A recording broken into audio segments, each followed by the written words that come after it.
آج ہم جس کتاب کا آغاز کر رہے ہیں اس کتاب کا نام ہے روحانی نماز۔ یہ بہت ہی پاورفل کتاب ہے اور اس کتاب نے جب میں نے پڑھا تو اس نے میرے نظریات کو کافی براڈ کیا، اور امید یہ ہے کہ بلکہ میں وثوق سے کہہ سکتا ہوں کہ انشاءاللہ اس کتاب کے جب ہم ڈسکشنز کریں گے اور اس پہ بات چیت ہوگی تو آپ کا بھی ویو جو ہے وہ کافی براڈ ہوگا۔ مصنف اس کے ہیں حضرت خواجہ شمس الدین عظیمی صاحب، اور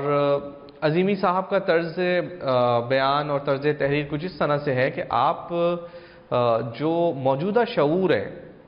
آج کا شعور جسے ہم بالغ شعور کہتے ہیں، جو سائنس سے واقف ہے، ٹیکنالوجی سے واقف ہے، فطرت کے قوانین کو سمجھ رہا ہے، اور وہ بات کو اسی وقت صحیح طور پہ سمجھتا ہے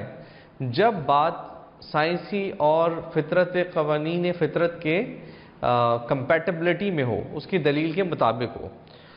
اور آپ کا اسلوب ایسا ہے کہ بات دل میں اتر جاتی ہے۔ بات یہاں سے شروع ہو رہی ہے، اس دنیا میں جتنے بھی لوگ موجود ہیں، جو گزر چکے ہیں، جو آئیں گے، تمام ہی لوگ کسی نہ کسی عقیدے پہ زندگی گزارتے ہیں، چاہے وہ ان کا تعلق کسی مذہب سے ہو، چاہے ان کا تعلق کسی مذہب سے نہ ہو۔ کوئی فرد عقیدے کے بغیر زندگی نہیں گزارتا۔ ہر عقیدے پہ قائم رہنے کے کچھ نہ کچھ قواعد و ضوابط ہوتے ہیں، رولز اینڈ ریگولیشن ہوتے ہیں۔ ان رولز اینڈ ریگولیشن پہ قائم رہ کے ہی آپ اس عقیدے کو پریکٹس کر رہے ہوتے ہیں۔ مذہب جو آپ کو عقیدہ دیتا ہے، اس کا بنیادی کانسیپٹ یہ ہے کہ آپ کا ایک پروردگار ہے، ایک آپ کا رب ہے، جو آپ کو پیدا کرتا ہے، جو آپ کو پالتا ہے، جو آپ کی حفاظت کرتا ہے، اور آپ اس رب کی تسبیح بیان کرتے ہیں، اس رب کی عبادت کرتے ہیں۔ عبادت کے کچھ طریقہ کار متعین کیے جاتے ہیں۔ اسلام نے جو پسندیدہ عبادت، جس عبادت کی بہت زیادہ تائید کی گئی، اس عبادت کا نام ہے صلاۃ، اور یہ ایک ایسا عمل ہے جو کہ قائم کیا جاتا ہے، یعنی اقیم الصلاۃ۔ اقیم الصلاۃ کا ترجمہ جب وہ ہمارے ریجن میں آیا تو اس کا ترجمہ کیا گیا نماز پڑھنا۔ اس کی غالباً وجہ یہ رہی ہوگی کیونکہ اردو زبان پہ فارسی کا بہت انفلوئنس ہے، اور فارسی جو ہے زبان جس ریجن سے ہے وہاں پر آگ کی پوجا کی جاتی تھی، اور ان کا جو ہے وہ طریقہ کچھ اس طرح سے ہوتا تھا کہ وہ آگ کے سامنے کچھ چیزیں پڑھتے تھے، جسے وہ بولتے تھے نماز پڑھنا۔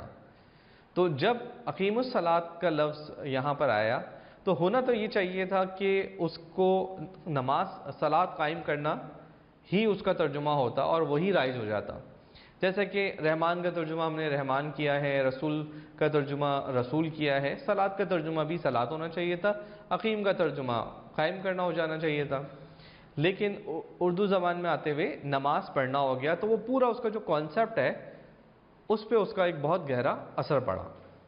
تو ہم یہاں سے جو ہے کتاب کے شروع میں جو ہے بات چیت چل رہی ہے، اس میں اس بات کا ذکر ہے، اس بات کی کریکشن ہے کہ ہم جو آگے بات چیت کر رہے ہیں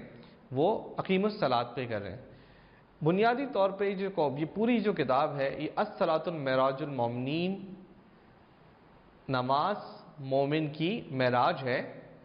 کہ نہ صرف یہ تشریح کر رہی ہے بلکہ آپ وہ نماز کیسے پڑھیں گے جو مومن کی معراج ہو، یعنی کہ معراج کیا ہے اس کو ہم اس میں آگے ایکسپلین کیا گیا ہے، اور پھر ایسی نماز جس کے اندر آپ وہ کیفیات، وہ واردات، وہ بلندی حاصل کر سکیں جو کہ معراج سے جس کو رسول اللہ صلی اللہ علیہ وسلم نے ریلیٹ کیا ہے، وہ کیسے ہم حاصل کر سکتے ہیں، اس کے اوپر بات کی گئی ہے۔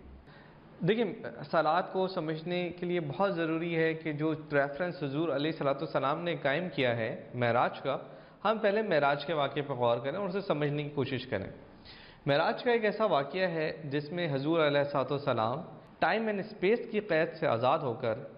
پہلے مسجد اقصی تشریف لے گئے، وہاں اپنے انبیاء علیہ الصلوۃ والسلام کی جماعت کی امامت کی، پھر آپ پہلے آسمان، دوسرے آسمان، تیسرے، چوتھے، پانچویں، چھٹے، ساتویں آسمان پہ تشریف لے گئے۔ اس کے بعد آپ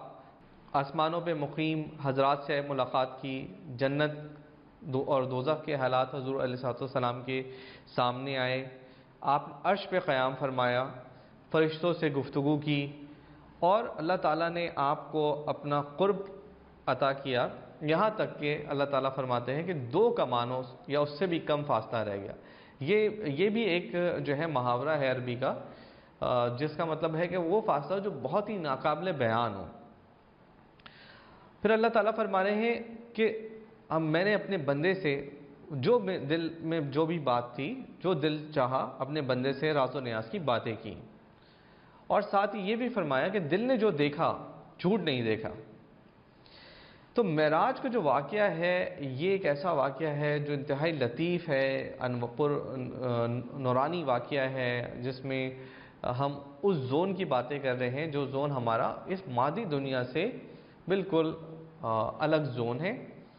اور یہ پورا کا پورا زون جو ہے وہ ہمارے باطنی دنیا کے علاوہ ہم اسے اور کچھ نہیں کہہ سکتے۔ حضور علیہ السلام کی جو معراج ہے وہ جسمانی اور روحانی معراج ہے، اور یہ جو مقام ہے اللہ تعالیٰ نے صرف حضور علیہ السلام کے لیے مخصوص کیا ہے۔ حضرت ابراہیم علیہ السلام کو بیت المعمور تک رسائی حاصل ہے۔ بیت المعمور سے آگے حجاب عظمت، حجاب کبریا، حجاب محمود کے مقامات ہیں۔ حجاب محمود کے آگے مقام محمود ہے،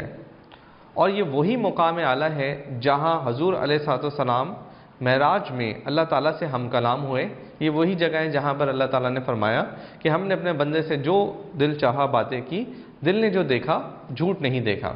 یہ بات ذہن نشین رکھنا ضروری ہے کہ حضور علیہ السلام کے کسی امتی کو معراج نماز کے ذریعے روحانی طور پہ اللہ تعالیٰ کی صفات تک ہوتی ہے۔ Subscribe to my YouTube channel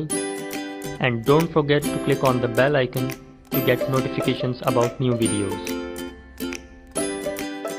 Follow me on Facebook and Twitter. Thank you for watching.